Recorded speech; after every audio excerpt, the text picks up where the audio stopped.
Hey guys, what's up? Welcome to the Derek O'Shea Show. This is my interview with Topher Music. I hope you guys really enjoy this interview as much as I did, because we got into some serious stuff, from hip-hop culture to the Grammys to music to conservative ideologies to society to, growing up poor and what that means mentally and how to overcome obstacles in life. It was a great conversation, and we talked about his lyrics and his newest album that just came out not too long ago, and just his amazing success for being just open and honest and real with himself and resonating with his message with other people like yourself. I know a lot of my fans, a lot of my viewers listen to him, so I hope you guys enjoyed this interview. This guy's an awesome guy, just so down to earth and so cool to even take time out of his day to hang out with me, Derek O'Shea. Hope you guys enjoyed this interview. It's definitely one of my best interviews with him. It was even better from the last one, and your boy does need a freaking video camera, because the one on his on my MacBook Pro is terrible. So that is in the works. I need to buy one of those. I apologize for my green screen not being the best. I hope you guys enjoy this interview. And again, at the end of the interview, him and I get into a crazy rap battle where I just destroy him, and it's embarrassing for him because it's like it's his career, and it's just embarrassing. Just kidding. Could you imagine me rapping? I think I could do like one bar. Derek O'Shea, okay? I hope you guys have a fantastic day. Maybe we'll go by the bay, play with some clay. What do you say? I hope you enjoy this interview. I'll shut up now. Take some time and comment below. Let me know your thoughts on the interview and just things that he says and things that I say, maybe. Have a great day. Enjoy the interview. Topher Town. Topher, thank you for being a part of this thing, man. I appreciate you. I appreciate you taking the time out for like kind of a small guy like myself. It means a lot, seriously. So you're pivoting from your music to from politics to music. I saw that video. What was kind of the inspiration behind that? Was it the presidential election and just kind of like the exhaustion from politics, or was it you just want to give all to yourself to music? A kind of mixture of both. I won't say exhaustion from politics, but the frustration of trying to express myself and constantly getting hit with censorship, shadow banned, and deplatformization. So I was like, one thing that's kind of sacred, and from what I can tell, based on the music we see go number one, there's a lot more freedom. Congrats, man. That's awesome. Yeah, appreciate it. So I was like, there's a lot more freedom to say what I want to say without the fact checkers coming in and doing their thing. So I was like, let me kind of take advantage of that, because this is something I'm really great at, not just good. Like, I'm good at explaining politics, breaking it down and having that conversation, but I'm great at making music, right? So I was like, let me focus on what I'm great at and just kind of incorporate, which I've already been doing, right? I've talked about politics. I released a video, or we was talking about the Project Veritas when they released photos of the pods down there at the border. And I posted a clip of me of a verse that I wrote back in 2019. So it's like, I've been talking about political situations and politics for years. It's just that now I'm going a little bit more direct with what I'm saying and how I'm trying to help change culture. And so a little bit of that, and two, like you said, I want to focus more on this because it takes a lot to be good, and I don't want to just put something haphazard out there and then people be like, oh, this is just another Trump rapping blah blah dude. I want people to listen to my stuff where they can't deny the talent or the skill or the quality, and that's what I'm focusing on, and that's what I felt like I achieved with my album, No Apologies. Dude, I mean, I love that, man. I love that you're like putting your heart and soul into it, because I think there is, even like Christian hip hop artists, they'll just kind of sort of go hard in it and they won't give their soul to it because it's not necessarily their soul, but like just their all to it, because it does take a lot of work. And if you want to be great, you have to give the time to be great. And so I appreciate it, man. I was just listening to your album. I really like your album, but I think the one song that really hit for me was "I'm Still Black." I love that song, man. Something about that song, I just felt like I heard you in your voice in that song more than any other song. Like, tell me about that song, man.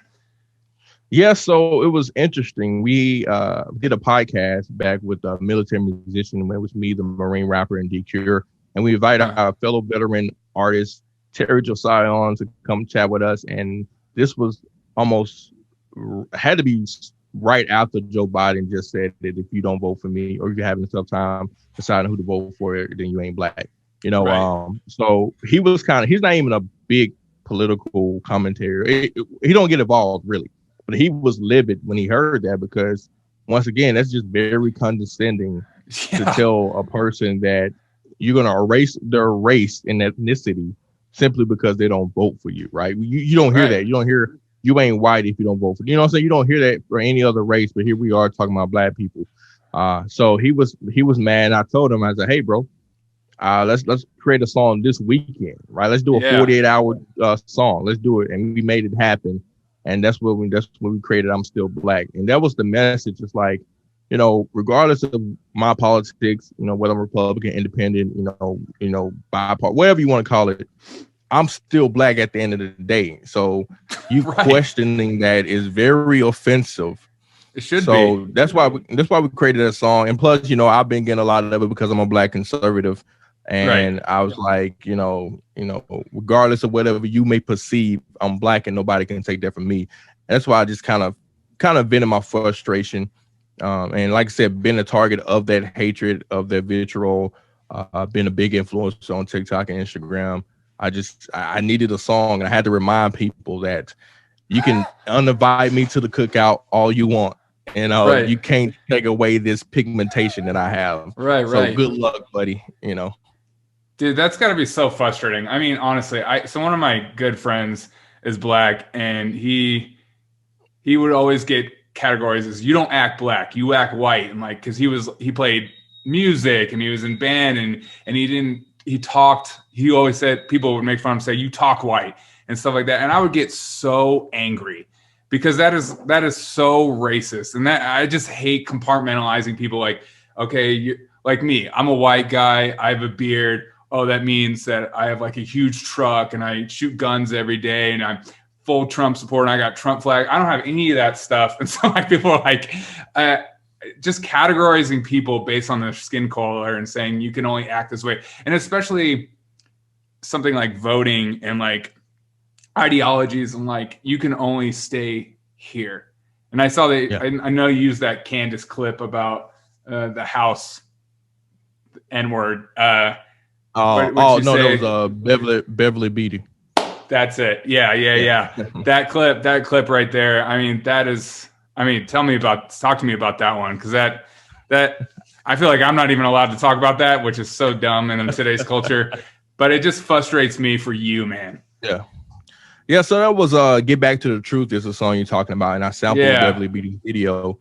And most people know her from the black lady that, was, says Jesus matters. And she was at the Black Lives Matter Plaza and she got famous for painting over the vandalism, or I would say the approved vandalism in front of the Trump Towers over there. So, or the White House, whatever. But, so I knew that was going to be controversial and I wanted it to be, because so often I get called the white supremacist supporter or the talk box or the person that's helping keep it alive.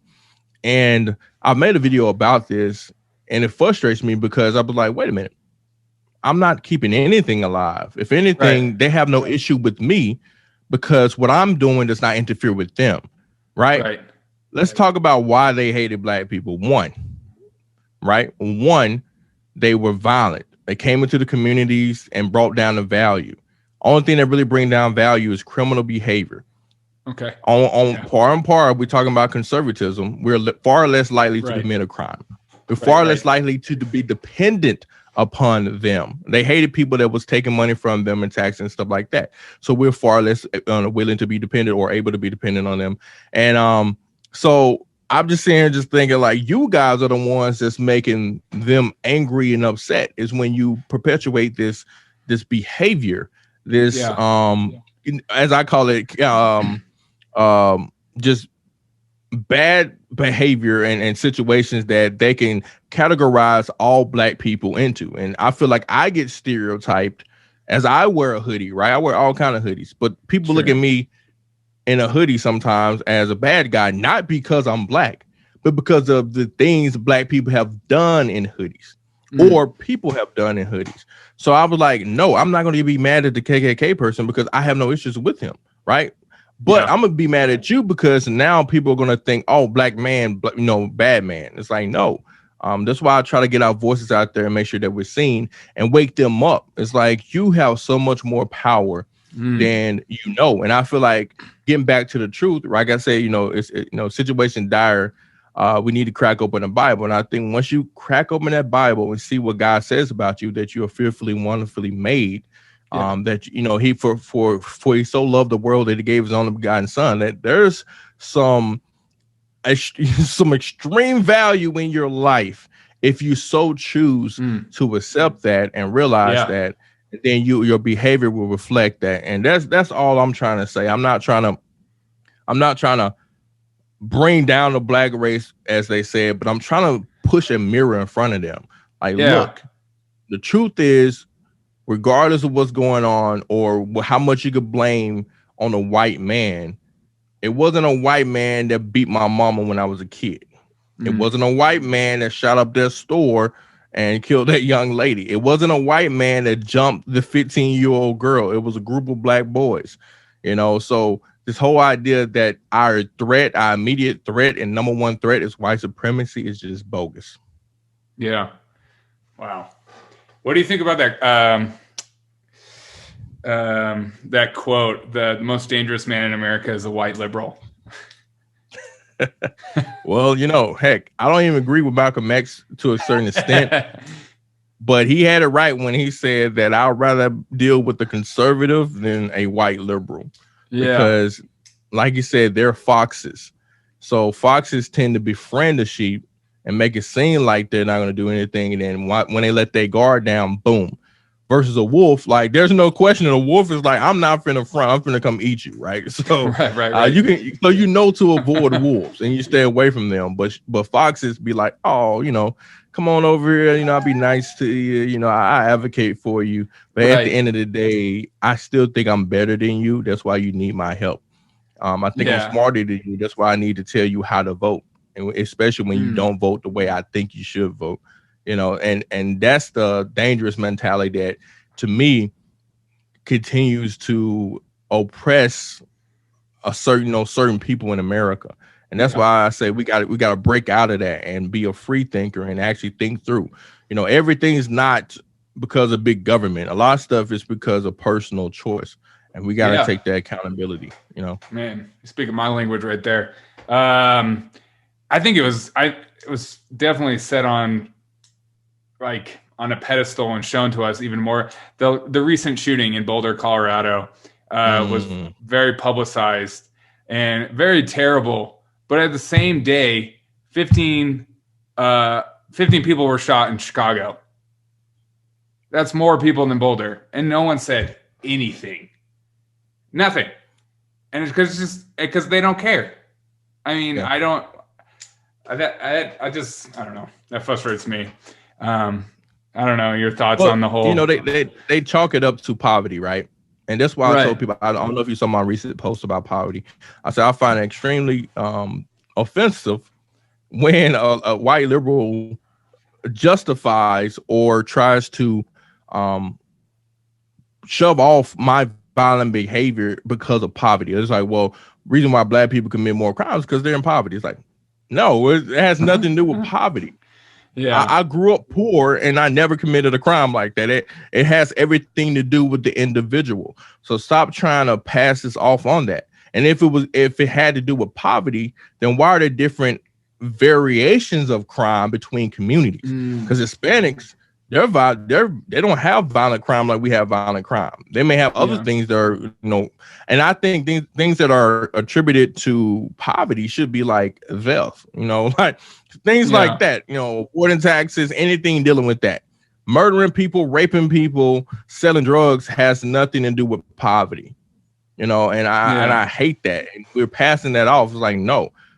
So yeah, that was sad to see. And like I said, it happens all the time in Chicago.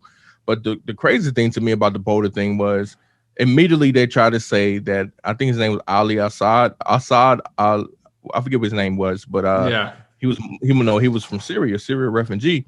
Yeah. But they immediately said the guy was white simply I know. because he was taken into custody.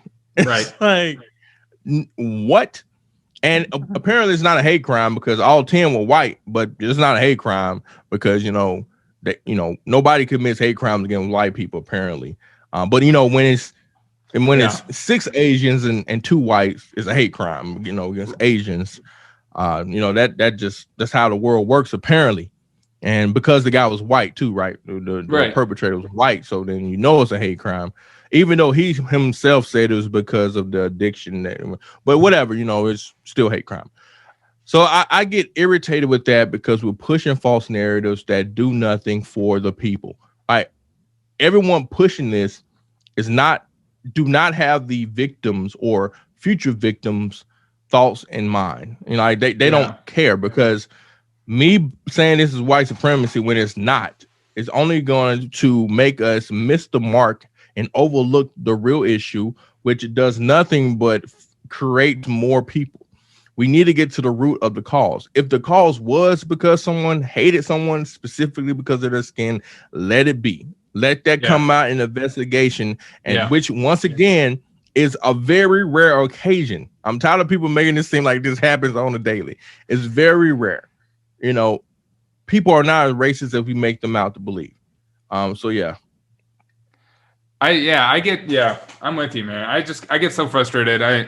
I mean, even the profession I'm a part of an association where they came out and were for supporting, stop the Asian hate. And the guy literally has professed that he just said he's a sex addict, and he was a paying customer at these places multiple times, he confessed to. And so it's not, I don't know a big racist that would go be a part of that and then decide to go shoot up somebody. It doesn't make any, I think the more, what I tell my wife is the more logically you try to think about these issues, the more angry you get and frustrated you get, because it makes no sense that they're only arguing based on emotion, and that emotion can't be sensical in a lot. There's nothing wrong with arguing from emotion, but you also have to have facts with that emotion. You know what I mean? Yeah. I don't know. So just frustrating. Yeah, but it's no longer emotion; it's emotive. Yeah. Hey, what do you think? Because I saw that post and I commented on that post too. Because I also said, I commented on your post saying, and they say the same thing about poor people in voting, because they're like, oh, poor people don't know how to vote. They don't know how to register. They don't know how to look up where the voting polls are. They don't have IDs. No one all that stuff's racist. I think that word racist doesn't mean what it used to mean anymore anyways, because they're used and abused it. So what do you think, speaking from experience, what do you feel like is a good answer to help poverty and low-income neighborhoods and stuff like that? Well, it's one of those things where we got to realize, can we eliminate poverty? Right. So those are where we start. Can we eliminate? Just like we can eliminate. Once again, we're assuming that poverty is only there because of how society is structured. Yeah. We're not thinking that poverty is there because people just make bad decisions. So going off of that, we can't eliminate poverty. Poverty is at the core, at the very base, right? Yes, the society structure help and assist, absolutely. But at the core is up to the individuals. And some individuals are going to choose to quit the first day, not stick with a job to retire, not save any money up, spend it, be wasteful. That's just a human nature. So my thing is, if you really want to get to the root of the thing, we have to start educating people in a better way. And one of those things is teaching them what are the things that lead to poverty. I was reading something, they said the 3 things, if you do these 3 things, you most likely, I think you have was it 80% of chance being middle class. It was graduate from high school, graduate from high school, don't have a kid before 21, and man, what was the other thing? Something super simple that's not complicated. Yeah. Oh yeah, and keep a job. like, and keep a job. That's it. Yeah. If you do those three things, you will end up in middle class. Wow. But simple, right? It doesn't require a degree. It doesn't require you going spending money. It just requires you graduating, not having a kid before 21, and then keeping a job, and you will be in a middle class one day. People can't even do that. So it's like we have to get in there and explain to them like you have way more. Because and it is another thing. I feel like we over exaggerate what it means to be middle class. And when people think about money, they don't think about me and you who making, I don't know how much you make, but let's say 50 grand individual. But let's say just, they don't think about those type of people. They think about the people running around in Ferraris and Lamborghinis and taking trips all the time. It's like, no, and even if people are doing that, that's something they save up for the most part, or they've been gifted that. Right. So as they say, keeping up with the Joneses is going to get us hurt. And I feel like a lot of people try to do that, but you just got to be mindful. And I think that's one of the negatives that came from social media being implemented and being used is people post snapshots of their life, but you don't see what they're doing behind the scenes. And a lot of times people don't talk about it. Like yesterday, last night I posted a clip of, I don't talk about it often, but it was me up with my daughter late at night watching freaking Grinch, the Grinch. Yeah. And that's something you do as a parent. A lot of people can post these pretty beautiful pictures and but there's some stuff that sometimes you just have to do as a parent. Yeah. And those are one of those situations where you just like the life of a parent. And I feel like if people were more transparent about how they acquire success and the things that it takes to get there, I think people will be more educated. And once again, I think education, not like going to school per se, but just education can come from different lanes. But people need to be educated on what it takes to be successful and how that looks. Oh, okay. Yeah. I like that. I appreciate that, man. Let's get back to your music. So you're starting touring soon, right? And you're looking, man. Hopefully, yeah. And I see you looking out for like Patriot places. Tell me a little bit about the reason behind that. Well, I just kind of wanted to find one thing. The Patriot has been banned, right? It's a very controversial song for some odd reason. But it has been banned. And matter of fact, when we performed at the Alamo for the first time, which we're the first rappers ever to perform at the Alamo, we couldn't perform the Patriot. They said it was too political for the Alamo. That's nuts, man.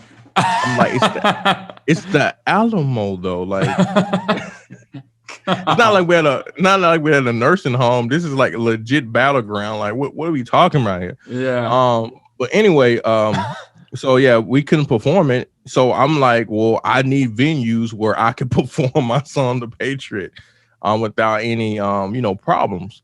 So that's why I was asking for Patriot loving venues, not just because I don't care. I want everybody to hear my message. I don't care if you're a liberal city or not. I just most of the cities I actually pointed out were very blue. To be real, it's like LA, Salt Lake City, Denver, and all these places, Chicago, Detroit, all blue places.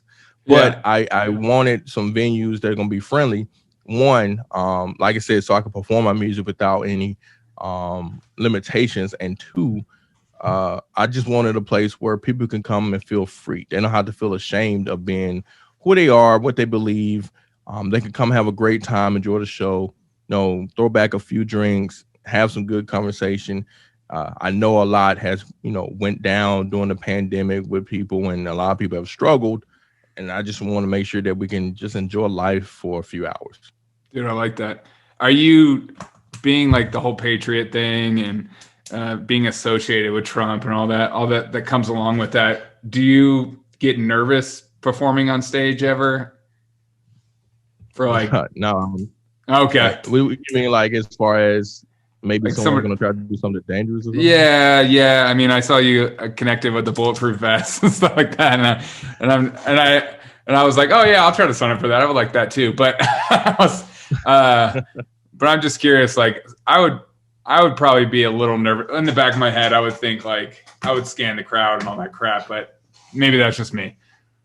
Yeah, No, definitely we keep our head on a swivel, but and that's why even at the Alamo, it's kind of they check your bag, whatever that type of thing. So Yeah. yeah, we'll have events like that where you kind of just check people, and of course, if people want to do something, they're gonna do it. There's nothing really I can Right. do Right. to prevent people from coming to do something like that. But my hope is, if I get shot on stage, cool. It's just one of those things. I go down doing what I love, and All right. I've already accepted that. Before I even started, down this path, I knew that it was not going to be welcoming. A lot of people was going to be, spiteful, but I was Yeah. going to do it regardless because I feel my message and what I have to say is that important and it's crucial to this time. So if they want to come be dumb, then sure. I just want them to know that we're not a gun-free zone. There will be security and then others. I may even pull out mine and start firing back. You know what I'm saying? So, yeah, just don't come up there thinking that you're just gonna get away with it and face no resistance. It will be a suicide mission. We'll say that. Okay. All right. That's hilarious. Yeah, I think. What about your family? Does your family get nervous about that too, or are they like in full support and they know what they signed up for, kind of thing? No, it's kind of new to the family because how far I've gone with it, and of course you don't think you would ever get this far. It's like, oh yeah, he just says things, and then this guy's like, whoa, wait a minute now, he's saying things that people in Australia and New Zealand care about, and he's on Fox News, and it's like, wait a minute, hold up, this ain't just him saying things anymore. Yeah. So I don't think it's quite settled in, but they do have a sense of, be careful wherever you go. Yeah. And like I said, I was going to do that anyway. And, I try to set things up to where if anything was to happen to me, the family's good. That's why I make sure once again, you're poor because you don't make good decisions. I make sure I got my life insurance, which ain't that expensive. I make sure a lot of stuff I got is insured. I try to pay off and put back as much money as possible to help with those transitions. So that's, that's what I do on my end as a father and a husband. I'm trying to make sure that, if I'm not here, because once again, this is not something unique. I could die in a car crash. I can die, accident at work, so once again, this will be a work accident if this ever happens to me. Yeah. But, it could be anything. And regardless of what your profession is, you got to make sure you have those things lined up. If you want to make sure that your family is protected and will be taken care of long after you're gone. Yeah. I like that, man. That's cool. I'm in one of the blue cities you're coming to. I'm in Denver. and I know I saw people commenting on your posts. It's like, you won't find anything in Denver. And you might be able to find a couple. I'm not totally sure. I don't even know. It's so blue here. I have no idea. You can come perform at my house. My place. That's what a few people says. Hey, my house open. I was like, I think I need a little bit more than that. Yeah, I think you do too. But as an artist too, I'm curious of your thoughts on the Grammys. Did you watch it? No, I haven't watched the Grammys in years. Oh, really? Because it's trash. It's been wokeism. It just hasn't been good. I may watch an act, right? I don't really watch it live, but I go back and watch some acts that perform. Like I love Bruno Mars when he hits the stage. Like I love watching him perform because he actually performs. He's an entertainer. Yeah. And things like that, but everybody else that's up here doing this social justice stuff is stupid. Like even it's not just me saying this, like Samaria Rice, the mother of Tamir Rice, who is one of the people in names they use all the time for the Black Lives Matter movement. She even said she knows they're all fake and she hates the movement. She knows what they're doing. She said they're doing nothing profiting off of her child's name. Of course. Because nothing's coming, like nothing's helping her, like nothing's going on. So why you keep using my child's name? And once again, they're propping these people up, except for the parents. Like, why isn't she there talking about Tamir Rice? Why must it be Tamika Mallory? Why must it be somebody else? And so, and on top of that, you had Mike Brown's dad too, talk about some things. So it's not just me because I love white people and I want approval. So I talk bad about BLM. No, it's actual people that you're fighting for telling you that you're trash because you're trash. And that's why I'm trying to get people to realize it's like, just because you say Black Lives Matter does not mean that Black Lives Matter. Like I can see through the foolery. you don't care. Right. Yeah. So I can't deal with that, man. So, this is another thing I found hilarious is, P Diddy, Revolt TV and everybody, they complain about the Grammys being biased towards white people and this and that. But they're there every year. Every year they're there, complaining about how bad it is, and then even with all this wokeism, it's still bad. I'm like, bro, at some point y'all just haters, and at some point y'all don't really care about finding a solution. Why don't you just create your own award show? If the Grammys are so terrible, why don't you just blackball it and go do something else? They're not, because they get paid. There's once again, it's to make you feel like they care, right? So they can continue to get paid. That's right. It. They truly don't care. Right. Man, I can't believe Diddy even said that. I mean, I watch the Grammys because I'm a sucker for culture. I just like to see what's going on, and usually I'm just there like, I cannot believe what's happening. But to say that was like a white show, that was like the anti-white show. I didn't see there was, besides the fact that what's her face winning, Billie Eilish winning the album of the year, record of the year, and then apologizing essentially for it. And I was like, okay, it's like some white guilt thing happening. She's like, I shouldn't have won it, even though my album's great. I don't know. It's just so weird. All these other people are better. It's like, shut up. Like, because then I feel like you're saying that only reason you won it because you're white, not because I'm better than you. Right. You know what I'm saying? Like, at some point, like, so you're saying I'm not better than you, so it's only because you're white? I was like, no, I'm better. If I want to win something, I want to win something because I'm better, not because of some privilege that you think you have. Like I said, I find that patronizing, and they continue to do this. But I feel you on that one, man. And then the same thing with Bill Barr. They got mad at Bill Barr because of some joke he made, and it didn't matter that he was married to a black lady, right? It didn't matter. No. It didn't matter that he's been around for years doing comedy. It didn't matter he was a comedian. Nope, they were trying to counsel Bill Barr. I'm like, man, y'all are the most dumbest people I haven't met.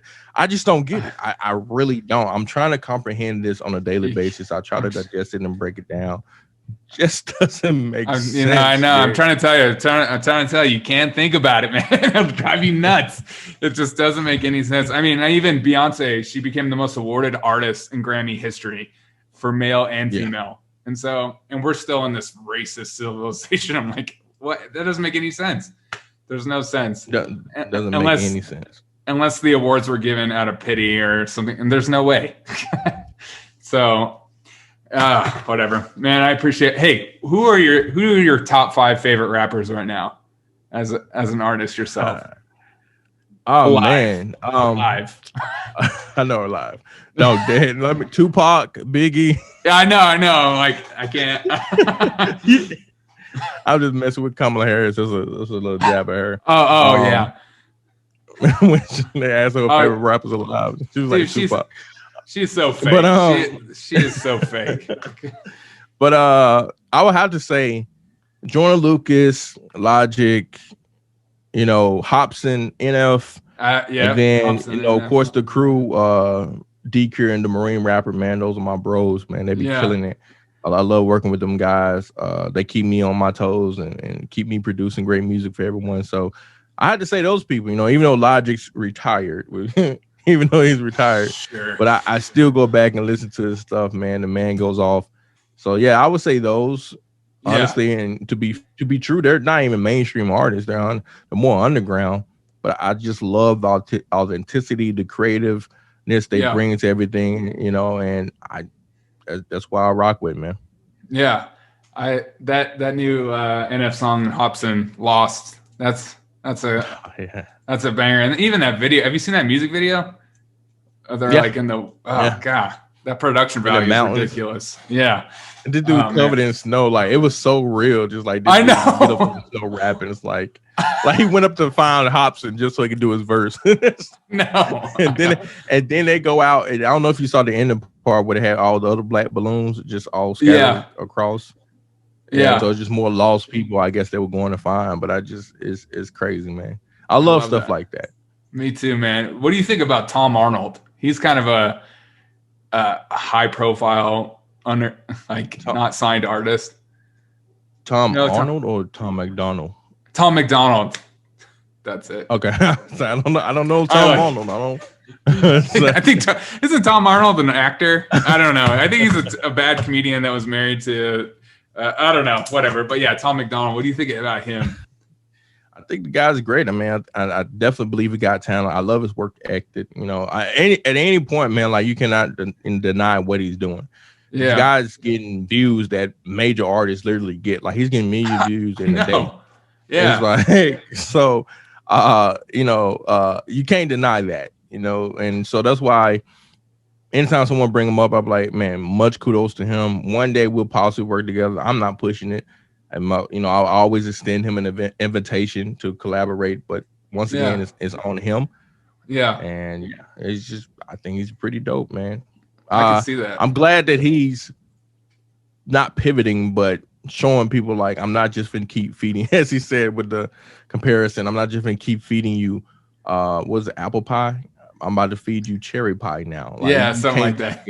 Yeah, something like that. Like, I know you used to me being controversial and talking politics, but there's some other stuff that I like to explore. And that's why I try to tell people, like, not every song is about who I'm voting for, what policy needs to be changed. That would be dumb. Like that. How does my artistry only revolves around that?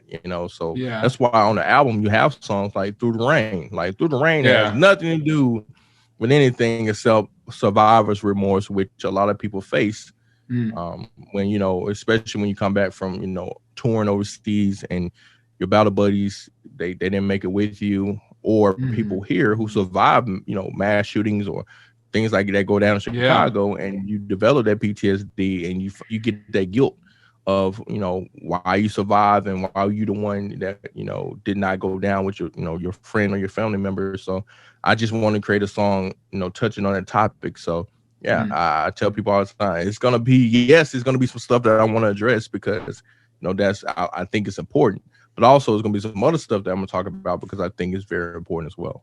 Yeah. Are you working on a new album already? I'm not working on a new album per se. Okay. I do have some songs.